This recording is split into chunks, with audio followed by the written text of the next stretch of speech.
Okay guys, so we've got a lot to talk about today inside of Helldivers 2. This one's going to be an interesting one going into a weekend that we don't have a clue how it's going to be.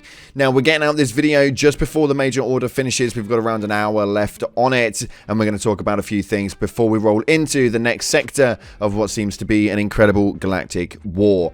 If you haven't already, smash that beautiful blue thumbs up and subscribe with post notifications turned on. It'd be greatly appreciated. On top of that, check out our sponsor, Advanced GG, the #1 clinically proven energy supplement on the market. My favorite flavor is cherry vanilla, but you guys can catch an array of flavors via the link in the description. Use code CLOUD at checkout for a cheeky discount. And with that being said, let's dive on in to today's video. So starting off, we are going to take a look at the Galactic War Table. So it seems right now, quite interestingly, we are at an hour and 8 minutes left onto the major order. We have everything at 100% and things are looking quite spicy. We've got 34,000 people currently in the Severin sector over on the automatons side, although the Terminids are getting some love on the Draco sector with over 127,000 of you guys in there.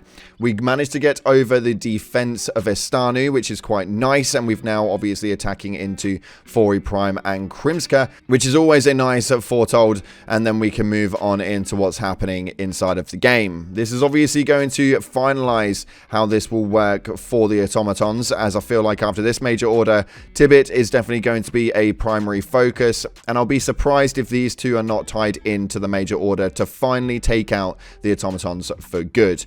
On this point, though, it is going to be a very busy weekend because realistically, if you think that they're going to do this with ease to wipe out those automatons, you are sadly mistaken. The likelihood is we'll have all three planets on the major order over the whole weekend, and there are going to be defense operations coming out of our rear end to divert us as much as possible. But as an overall, very, very good time. This one's going to be a great one. We've got quite a lot to go through when it comes to this sort of stuff. And for those of you guys who didn't know and didn't catch our video yesterday, the presidential decree has now come, and we have seen a Memorial Day for Malevelon Creek. This is an interesting one to say the least, mainly because we've now got a free cloak that you guys can go and get your hands on. And now this seems to be a bit of an interesting one. The main reason for that is not because you guys are going to be able to run a brand new cloak, because realistically, I probably wouldn't put it on. The community's response to this is hilarious. As right here, you can see it states in this Reddit post with nearly 14,000 upvotes, extremely cool normal reactions to getting a free cape. I do hereby declare that we team kill anyone who wears this cape. Traitors, the lot of them. I'm never wearing this thing. Creekers wasted resources and time. I love that, hey, you should kick me cape, finally able to weed them out. Clown cape, that's going to be a kick on sight in lobbies, and couldn't be caught dead in it. This is a very strange reaction to a free cape, and for me personally, just to be a wind-up merchant, I'm going to see how bad this thing is going to be, and I'm going to put this thing on and I'm going to run it with pride. It's going to be hilarious to see how people react inside of the community for this. Essentially, the story behind it is Malevelon Creek was a bunch of people who just wanted to just take the creek, and it wasn't really necessary for majority of the game title, although we are going to take a look at this in a secondary level, because what we're actually seeing is the result of primary storytelling inside of the game, but not only primary storytelling as far as major orders, but the emergent storytelling made by characters inside of the game via players themselves. This post right here says it quite nicely, to be completely honest, when we bring our own narrative into the game. Emergent storytelling is just as important as major orders. Divers who made fun of Creekers, seeing them get Super Earth's recognition, their own Memorial Day and cape. Now, it's a hilarious meme sat on top of it, but what we do take away from this is, even though we have a primary storyline, we do have the major orders taking us through the main story for the Galactic War. What we also see is that as players, we generically build up our own storyline and our own narrative that seems to be getting rewarded for things in game with Memorial Days and a special piece of equipment that you guys are able to use. Now, this is pretty big, and it's quite good because it means that Arrowhead are quite open to see into this with the Fallen Heroes Vengeance cape coming into play, although I probably wouldn't wear it if I was you guys. The fact of the matter is it means that we can generate our own narrative for the game title, because realistically, as far as the game goes forward, we are always going to remember that time period now where Malevelon Creek was the go-to place that wanted to be taken over by quote-unquote the Creekers. This is a really interesting one, and I think that this really could span into the game quite a lot going forward, especially for that 250,000 to 500,000 players that are playing it at the moment. This is one thing I really enjoy about this game. Although it may be toxic at points and it has its ups and downs, we generate our own narrative, which the company then genuinely endorse and bring forward to the forefront. So for me, I see that as a positive. Although we're going to take a look into a couple of things right now, one of which is a leak later down the line, so make sure that you are aware of that one. But before we jump into anything else, we are doing a giveaway for Helldivers 2. You guys can get your hands on a copy, and if you've already got the game, don't panic. We're going to be able to give you guys the money equivalent in super credits. Really nice and simple. All you have to do is head down to the comment section and comment in a yellow heart for me. That'd be absolutely incredible. We're going to celebrate the love for the Helldivers here today. It's been a really ship-shapey one, but it looks like this war may finally take a turn into our realms. We've maybe got a few weeks left, I reckon, on this Galactic War Table before we move into the next one, and it'll be interesting to see how this one pans out. So yellow heart in the comment section, enter you in. Now we can dive on into the rest of what we've got today. Now there is a Reddit post with over 9.1 thousand upvotes right now that states the devs are balancing things horizontally, and if you aren't aware of that, it'll feel odd at first. Now I love this right here because this is a solid statement as far as how the balance patches work and all of that sort of stuff. It doesn't really work to the same narrative as a lot of other games, and this is where we need to kind of pay attention to the way that the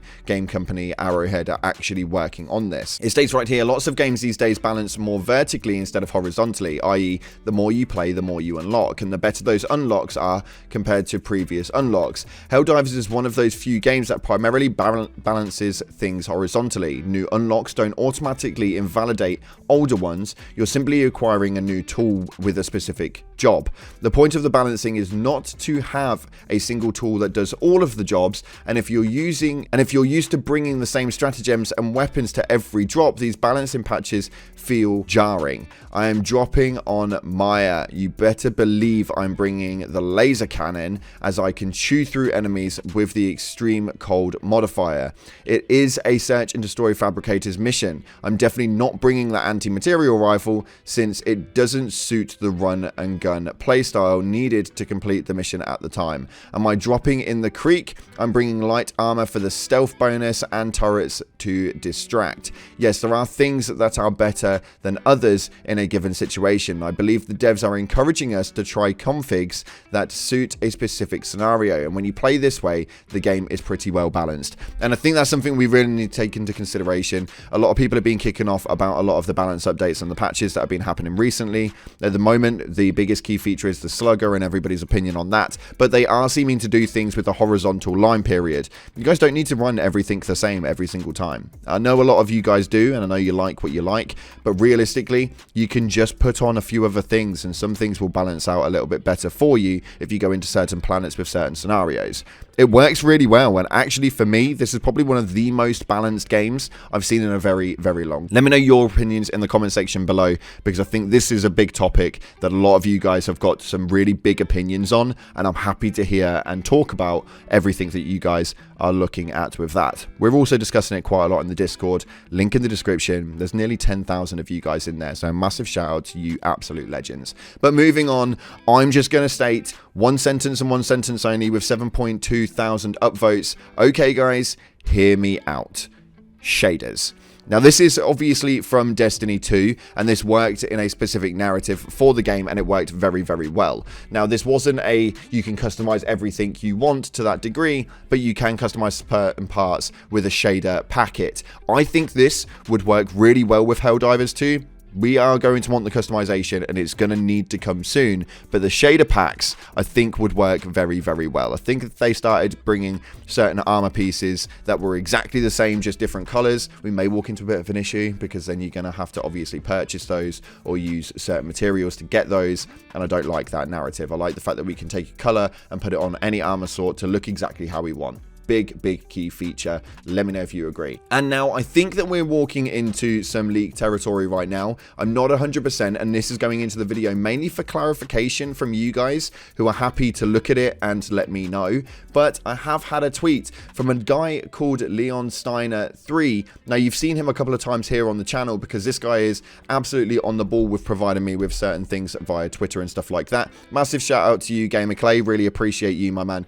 Everything that you do on Twitter and send towards me is definitely seen. So we're going to take a look at this because I'm not 100% sure what it is and what the differentiation is here. So if you guys can clarify it, it'd be absolutely amazing. But he states right here, cloudplays_YT. New mines. Not sure what's different though. Maybe those are for medium/high armored enemies. Now, I don't know anything about these. There's not really much detail with them, and I don't know what the name of them are called or what the differentiation is, but it looks like a very cool movement. These mines are seeming to take out some pretty big mother truckers, and I think that they might well be the medium to high armored enemy takeouts as far as the mines go, which would only work in certain scenarios. Obviously, yet again, the eradicate missions would probably work very well for this, but overall, and there's not much else you can use these for. Let me know what you guys are thinking via the comment section below, because I'm unsure as to what the difference is, but the mines themselves do look different to the standard ones.